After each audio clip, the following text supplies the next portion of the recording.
Bonjour à tous, on se retrouve pour une nouvelle vidéo, à savoir simuler Pass the Hash et Golden Ticket. Dans la vidéo précédente, on a simulé un MFA bypass, notamment pour tester la résistance des mécanismes MFA avec un scénario. Et dans la vidéo d'aujourd'hui, on va réaliser des attaques contrôlées sur Windows au niveau du protocole qu'on appelle Kerberos. Au niveau du plan, on abordera les processus de simulation d'attaque d'authentification, les mouvements latéraux. Le processus de simulation d'attaque d'authentification commence par Pass the Hash. On va utiliser le hassage des mots de passe pour l'accès. D'ailleurs, sachez qu'on peut par exemple utiliser une ligne de commande qui nous permet de nous connecter avec le hash. C'est ni plus ni moins que le mot de passe qui est chiffré. Et par la suite, je vous invite à découvrir le poivre et sel qui permet d'améliorer le hash. Ensuite, on retrouvera le Golden Ticket. On parle de la création de tickets Kerberos pour l'accès privilégié. Dans un premier temps, on récupère le seed, le hash, et dans un second temps, on prépare un Golden Ticket. Et avec ce Golden Ticket, on poursuit notre accès sur le serveur cible. Les mouvements latéraux. On parle de mouvements latéraux qui permettent de faciliter les mouvements latéraux sur le réseau et donc des accès non autorisés sur le réseau. Les accès non autorisés aux ressources réseau. Ce sont des techniques d'attaque qu'on abordera tout au long de la formation et qu'on a pu voir notamment sur la partie 1, sur la partie 2 et qu'on verra sur la partie 3. Et pour mieux comprendre le mécanisme, on va regarder un schéma que j'ai constitué.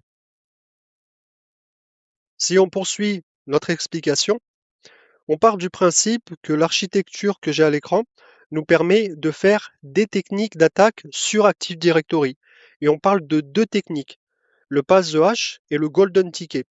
Donc le pass va permettre à un attaquant directement de faire une simulation d'accès réel avec le hash, donc le mot de passe qu'on aura au préalablement détourné ou volé à l'Active Directory. Le golden ticket, lui, est plus avancé. Il consiste à créer un faux ticket Kerberos donnant un accès complet au domaine. L'objectif ici est de comprendre le fonctionnement afin de mieux les détecter sans protéger. Donc on retrouve la partie post-client, l'attaquant qui est entre les deux, donc entre le domaine, l'attaquant qui va récupérer les haches de la session, l'attaquant qui va après générer un golden ticket, et grâce à ce golden ticket, l'attaquant va pouvoir se loguer sur le contrôleur de domaine. Qu'en est-il aujourd'hui? Aujourd'hui, en 2026, il n'y a pas de vulnérabilité connue sur les dernières versions Windows 2022. Donc, c'est quasi impossible de faire ce type d'attaque. Par contre, ça peut être intégré dans un pentest ou dans un audit pour tester la fiabilité, justement. Parce que derrière, vous avez des anciens protocoles, vous avez aussi des anciens Windows Server qui, eux, possèdent la faille. Mais aujourd'hui, l'injection de la mémoire, c'est très compliqué parce qu'on a des sécurités au niveau de la couche hardware et au niveau de tout, en fait. Si on prend la partie Windows, Windows a Defender. D'ailleurs, pour la simulation, je désactive Defender parce que sinon, c'est directement détecté. Pour cela, il faudra donc s'organiser de la manière suivante. On est sur une installation traditionnelle, donc de manière express, parce qu'on l'a déjà abordé. Je vais vous expliquer comment on procède. Donc on crée une machine, typical. On ne met pas le disque tout de suite parce que sinon ça nous demande un mot de passe. On précise que c'est Windows 2019 ou 2022 en fonction de la version que vous utilisez. Vous lui donnez un nom, le nom que vous désirez, un stockage de 60, et si vous avez la possibilité, faire un ajout de la mémoire, donc rajouter 4096. À ce stade, vous lancez la machine. Petite précision, il faudra bien rajouter le disque ici pour joindre l'ISO de Windows Server. Ni plus ni moins, après vous pouvez lancer votre machine. Hop, je passe sur les étapes d'installation parce qu'on a déjà vu, mais après il faudra sélectionner une nouvelle installation expérience bureau, soit utilisateur, soit data center, installer un domaine, le configurer et après faire les manipulations que je vais vous expliquer. Je ferai juste un tour d'horizon de ma machine Windows pour que vous compreniez quels sont les tenants et les aboutissants. Il faudra donc un serveur fonctionnel avec un AD et également votre distribution Kali Linux ou alors Debian ou Paro Security si derrière vous installez les dépendances nécessaires. Avant de vous expliquer la procédure et le process, je vais faire un tour d'horizon de ma configuration. Il n'y aura rien qui changera entre la mienne et la vôtre. Alors, si on regarde un petit peu, on voit que tout est OK au niveau des différentes ressources. Ce qu'il faut faire quand vous avez installé votre domaine, donc de base, c'est dans Ajouter les rôles et fonctionnalités. Il faudra bien sélectionner le rôle ADDS, comme on a pu aborder à plusieurs reprises. Donc ce rôle-là, ADDS, pas DNS, ça l'installera automatiquement. Après avoir fait ça, vous installez, vous faites une nouvelle forêt avec un mot de passe de restauration et vous relancez votre machine. La dernière étape consiste à vérifier que vous avez bien vos informations au niveau de l'adresse IP, c'est super important. Donc après avoir installé le domaine, il faudra venir ici, aller dans la partie propriété, vérifier que vous êtes bien avec la configuration suivante, valider les paramètres et quitter. À ce stade, c'est bon pour les prérequis. Deuxième étape, il faudra vous rendre sur votre serveur Linux. Habituez-vous à la non-dépendance des systèmes. Apprenez aussi également à installer les prérequis sur d'autres OS par la suite pour que les compétences soient plus abouties à la suite de cela. Vous pouvez prendre un terminal. Il faudra bien se loguer en route. La procédure que je vais vous fournir sera la suivante. Alors, dans un premier temps, il faudra installer les prérequis. Python, un pack script qui va nous permettre de récupérer les seeds, Kerberos, la gestion du temps, les utilitaires DNS et quelques utilitaires. Donc ça, c'est une commande qu'il faudra réaliser directement sur le serveur. On va configurer la résolution de nom avec le nom du serveur Windows plus directement le domaine.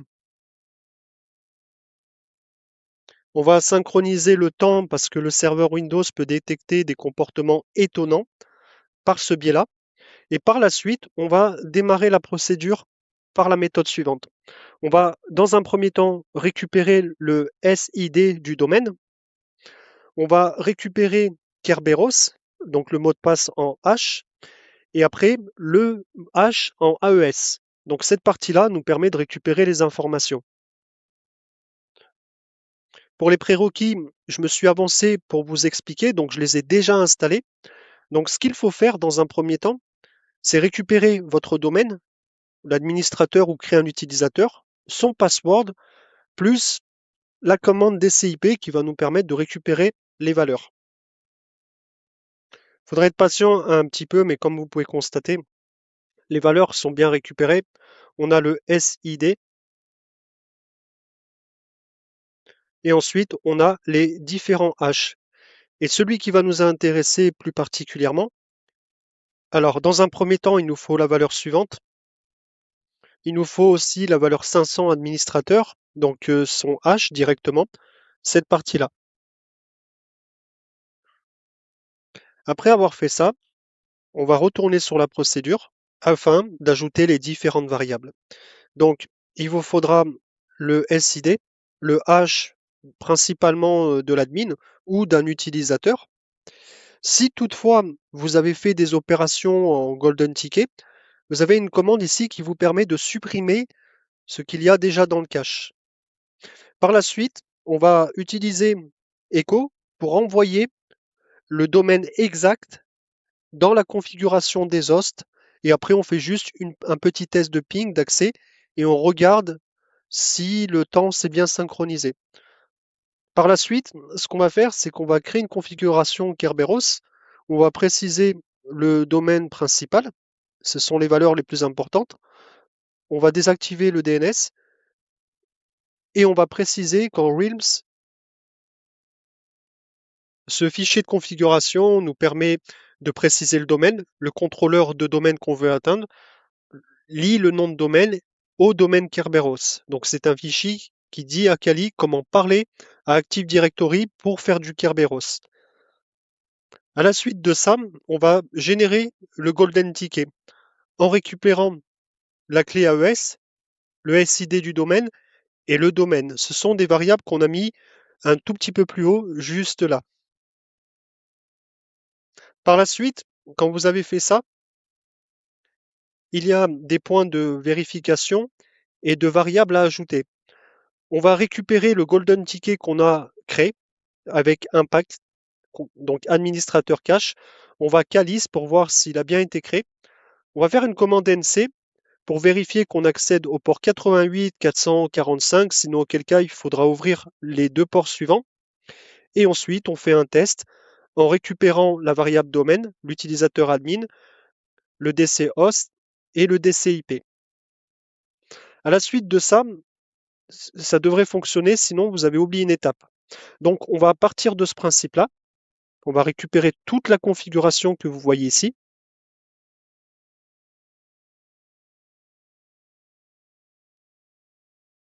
Alors, vous pouvez faire un clear et après récupérer tout le bloc. Dans cette partie, il faudra faire attention à plusieurs choses. Que votre ticket a bien été sauvegardé dans la partie suivante. Si vous le regardez, il est illisible, mais c'est ce qui va nous permettre de nous loguer avec Kerberos.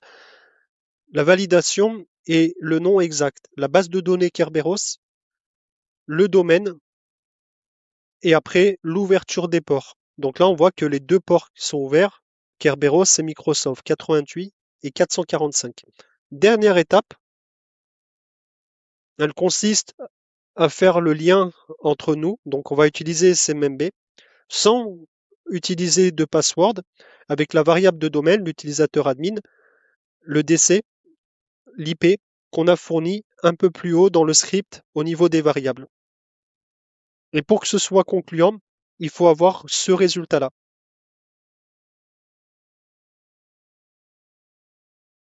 Donc on est bien connecté, tout est bon. À la suite de ça, vous pouvez quitter. Et si on procéderait comme un attaquant, on exécuterait le script que j'ai à l'écran, que j'ai fabriqué, qui permettrait de récupérer toutes les valeurs et de les mettre par défaut pour tester l'efficacité du pare-feu que j'ai réactivé de manière discrète. Et comme vous pouvez voir, on n'accède pas à la structure. Les protections sont rigoureuses sur Windows. Ce qu'il faut retenir pour conclure, c'est que le Golden Ticket est une technique qui est de haut vol, de haut niveau, et qui marche que si derrière on a une CVE connue ou une faille 0 day.